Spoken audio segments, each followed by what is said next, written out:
So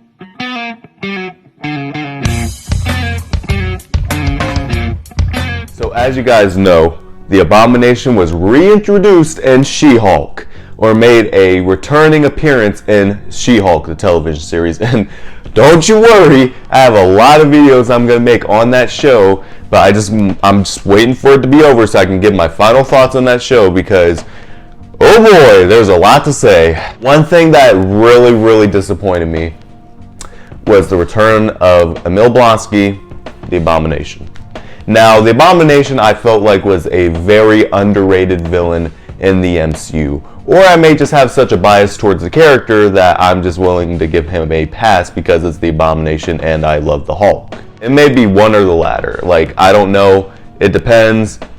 We'll all find out when I release my Hulk 2008 video. One thing I can say for sure, in my humble opinion, or I should say this is fact, they ruined the Abomination in She-Hulk. What did they get right? The design of the Abomination. What did they get wrong? Pretty much everything else.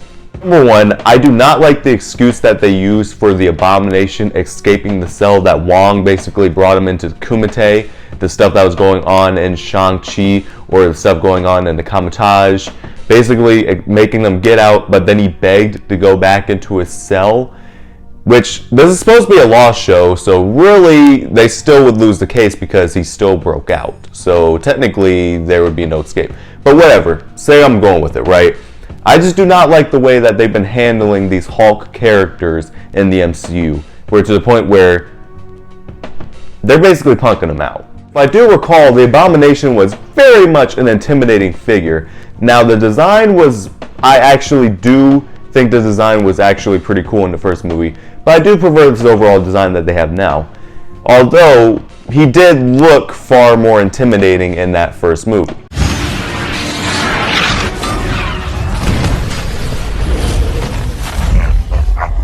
Also, the voice. Why did they change the voice so much? I mean, I understand that his character has changed, but why does his voice sound like... It sounds like he's trying to do a perfect imitation of Korg. As you can see, I'm in full control.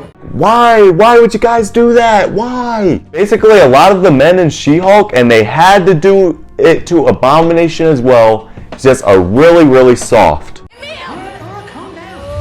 That's another thing that kind of bothered me too about this, was I thought that the Abomination couldn't turn back, because they mentioned in the first movie that the combination of the serum that they gave him and the combination of the experiment that they did with Bruce on him at the same time, whatever he had in his system, a combination of that was going to be an abomination, which is why he was so messed up, why his bones and stuff were sticking out, because he was permanently going to be stuck like that. So how is it that he can turn back?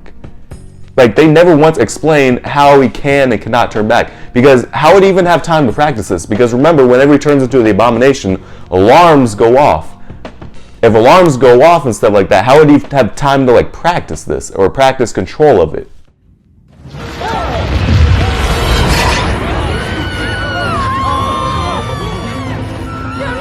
And even with that, remember, he was fully in control, because one of the excuses that they used was, well, what if the Abomination goes savage again? Well, I have full control of it. He basically he transformed to show that he has full control over the Abomination, right?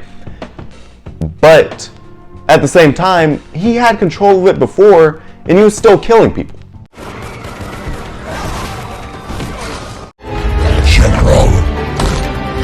Because remember, he was down the road, he was swiping people, he was swinging people across the walls and stuff like that, killing loads of people, grabbing people, throwing them in the air, knocking cars over, just killing loads of people.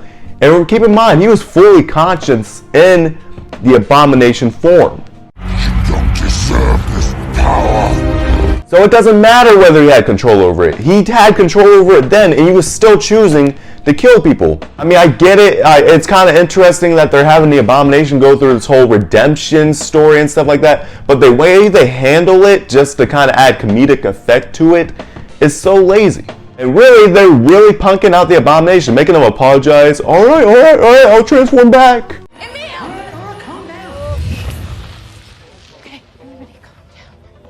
Like, what is the MCU doing nowadays, man? Like, I'm intimidated to see what's going.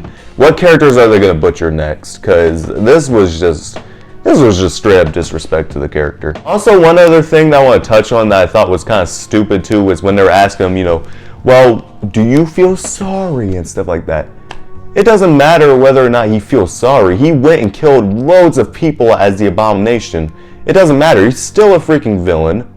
And honestly, there's no reason to trust him. What's stopping him from going out there and killing again? Mr. Blonsky, do you feel you have been rehabilitated? I feel great remorse, great shame to those that I've harmed. So to answer your question, yes, I feel I have been rehabilitated. Man, they really screwed up my boy, the Abomination. I cannot believe this. Like, but then again, after the first couple episodes, what else did I expect? So, what did you guys think of the whole Abomination cameo and stuff like that, the whole story going on with him? Were you guys satisfied with it, I guess, or did you guys feel in the same way I did, like having all these questions, all these things that just kind of irked you about it? Because I had a lot of things that really irked me about this. I explained some of them right now. I really do feel like Marvel could do more with these characters, but they're doing a lot of things to fit in with a lot of extra stuff that they're trying to do and trying to push for that I will discuss in my She-Hulk reviews. What did you think of the cameo? Comment it down below and let me know. And as always, if you guys liked the video, make sure to subscribe today to join the Adzillization.